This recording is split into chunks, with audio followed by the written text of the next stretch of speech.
I just arrived at my local Nissan dealership here to pick up some parts. Alright guys, so we have a bag with some parts.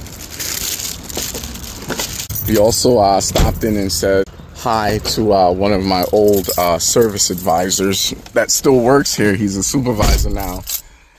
Shout out to Brian. I was trying to see my replacement service advisor, Carlos, but he's not around at the moment. Plus, I heard today is his birthday. So, Carlos, if you're watching, happy birthday, buddy. We'll just have to catch you next time.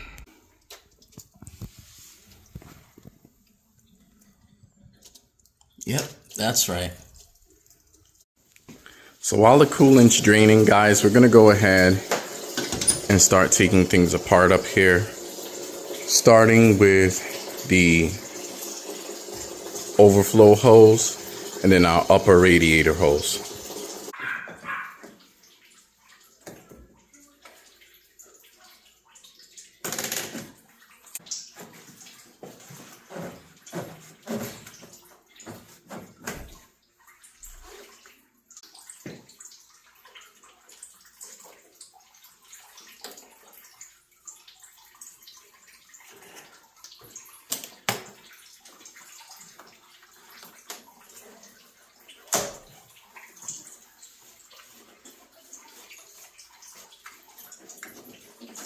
I just figured it'd be cool to show you guys what it all entails. Now, this isn't gonna be like a tutorial video where I'm gonna give you like a in-depth, deep dive synopsis on how to perform this repair. I'm not really gonna be pointing out every single nook and cranny. Needless to say, we need to get this knocked out ASAP.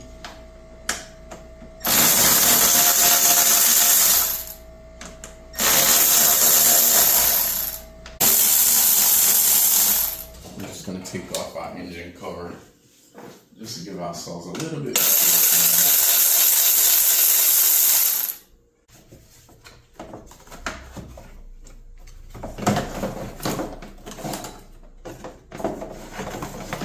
there. Next up, we're going to go ahead and remove our support brackets here for the radiator.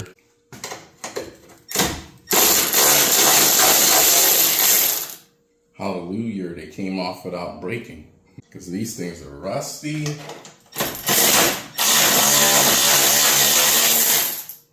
The good thing is I have a replacement set of nuts and these support brackets. All right.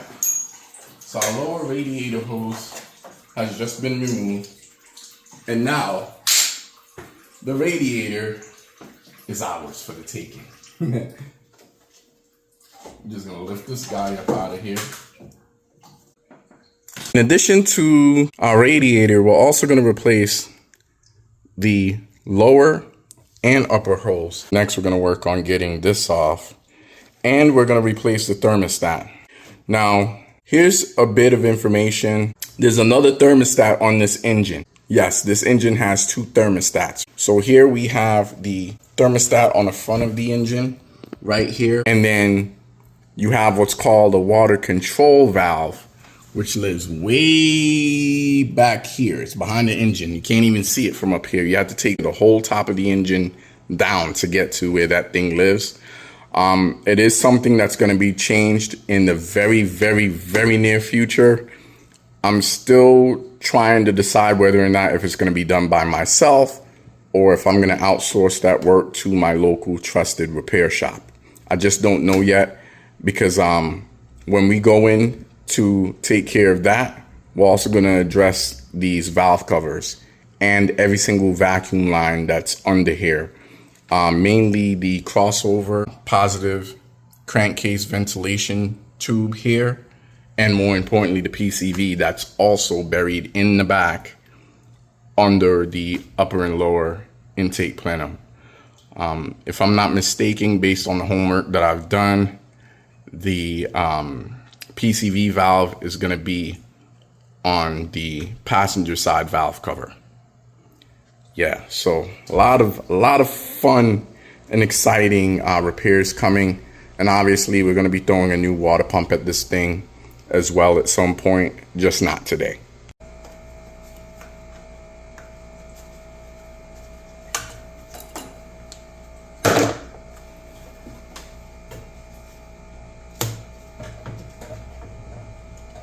Now, yeah, there's nothing wrong with these radiator hoses. They still work. And I guess you could say I was afraid of the scrutiny that would come if I failed to change them. Because some people are absolutely gung-ho about changing radiator hoses when you replace the radiator. And you know what? You're probably right. You're getting what you want today because I am replacing it. Oh, this one's really tight. Oh, more coolant that I wasn't ready for.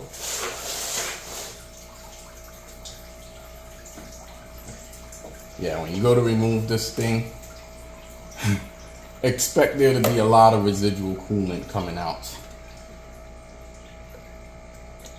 Good news is I didn't make a huge mess. I do have a cardboard in my catchment pan under there, so we didn't cheap out. Went to Nissan and got an OEM thermostat. And this thermostat is special because, again, my R50 is the manual transmission variety. So on the automatic thermostats, you have an additional port, like a little nipple that comes out here at the top. I don't know what it's for. Again, I'm not an automatic guy, so please don't ask me. I don't know. But that's the difference between the two. This one doesn't have that tube. It just has this, and that's pretty much it. But yeah, brand spanking new OEM. Yeah. So just like the other professional mechanics. Oh, I just dropped our gasket. And don't worry, I bought a new one. I'm not reusing that one. I don't think there's anything. Oh. Well, I take that back. There's definitely something wrong with this thermostat. Look at our gasket. This rubber gasket at the base of the thermostat, it's brokey. So I'm glad we're doing this. Yep. Same exact part, and I'll show you guys side by side. See? Exactly the same. Same size, same shape, same everything. I mean, it better be. It came from the factory, so. But there's the thermostat housing. It is a little crusty right there, so we are going to clean that up a little bit with some brake clean. Yeah, so all we're doing is just taking that brake clean to clean up the mating surface there. Here's our new thermostat gasket. There's the part number. Here's the old thermostat. And you can see this rubber gasket here at the base. It's all busted. It's not supposed to look like that. Let me show you what it's supposed to look like. Here's the new thermostat. You guys see that black gasket there? It's more or less an O-ring. It's a rubber gasket or rubber O-ring. That's what it should look like. And then here's our old gasket for the thermostat. So crusty and dusty. Yeah, you want to be extremely gentle with this gasket because it does bend easily. My bolts would cooperate. Stay still, you.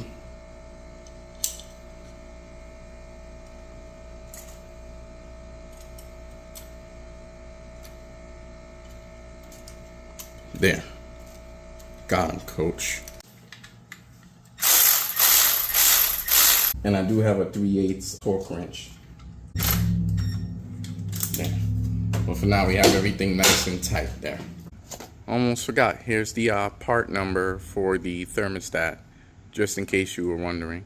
All right, so according to Google, this should be torqued to approximately 8 foot-pounds. So here's my 3/8 torque wrench, Harbor Freight Special, of course.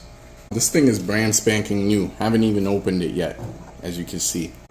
Trying not to impact our fan blade, and more importantly, our AC condenser. I guess it still needed to be torqued. This bolt is still turning. Yeah, so we're right at 8 foot-pounds. And you don't want to over torque this, because if you do, you're screwed. This is not the place for you to break a bolt. Break a bolt here, you're donezo. So here's our replacement radiator. Brand spanking new, as you can see.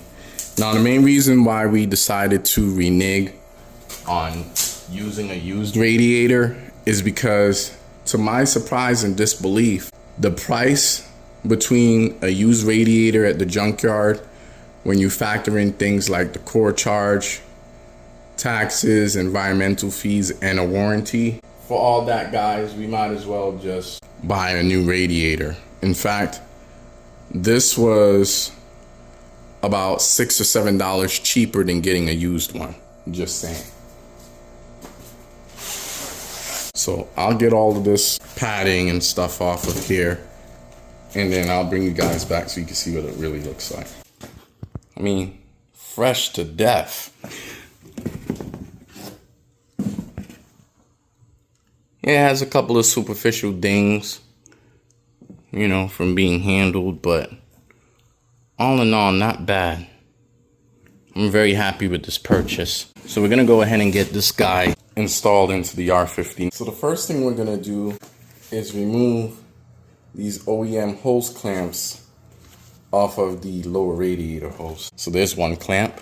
Just in case you were curious as to what the part number is for the lower radiator hose, there it is. Here's both hoses together side by side. As you guys can see, they're identical.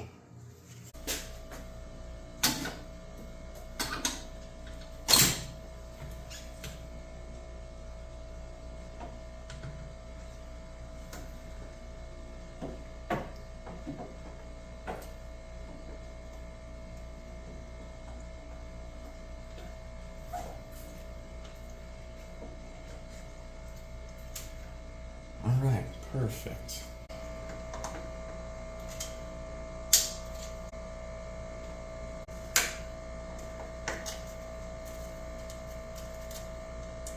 I'm just gonna run these guys down.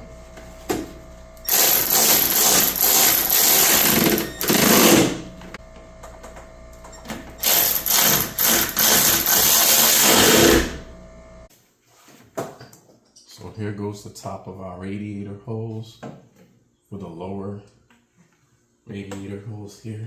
It's just a lot easier to install it without the fan shroud in the way. And then we're just gonna take our cheap green pliers here and put that hose clamp in place, applying even pressure all around. All right, so now we can go ahead and put our fan shroud back in place.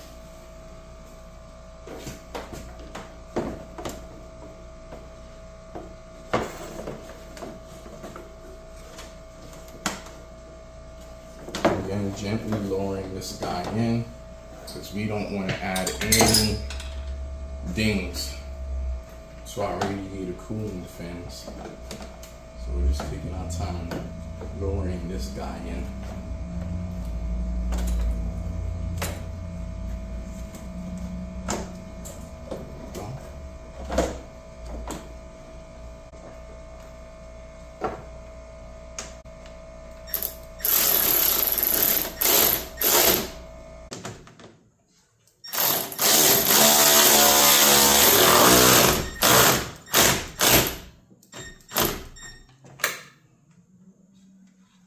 Alright, that's secure. Now we're going to get our upper radiator hose installed. So for the upper radiator hose, here's our parts number.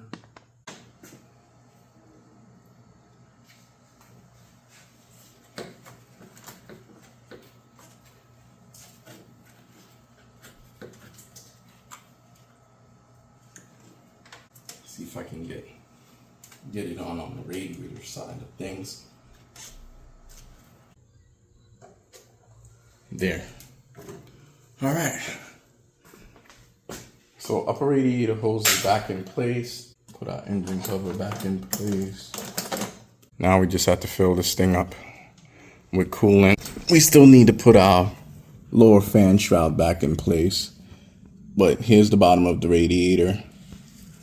There's the lower radiator hose, all nicely installed. I'm gonna fill this thing back up with some coolant and then check for leaks. We're going to get our overflow tube reattached to our upper fan shroud.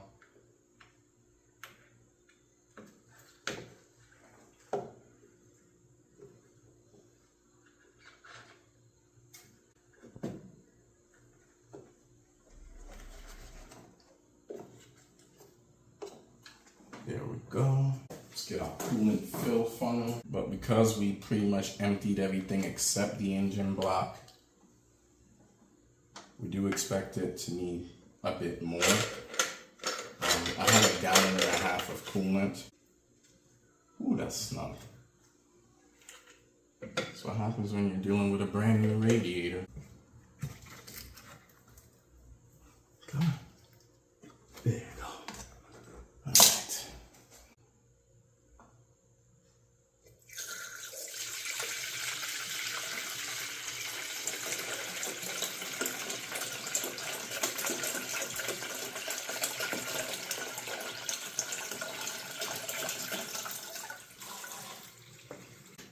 So I don't think I have enough.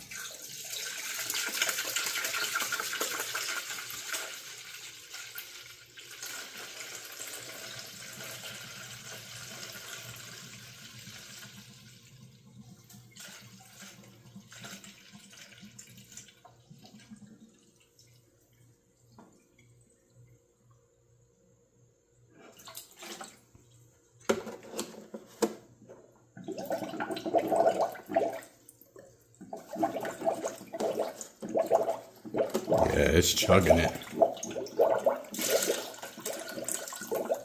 Oh, there it goes.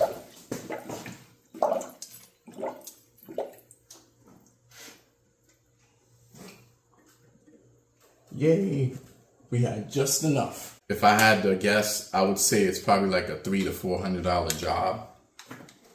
And again, that's what motivates me to do it. Plus, I absolutely love wrenching, so I'm there. You know, it's a no-brainer for me. I save some money and I get to learn some cool stuff. I'm not a mechanic. I don't even know the first thing about working on vehicles, really. I just developed a love for working on my own vehicles within the last, I don't know, 6 or 7 years or so.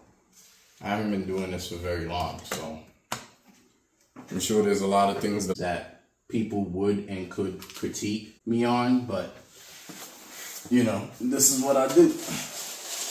I do this for fun and to challenge myself, really.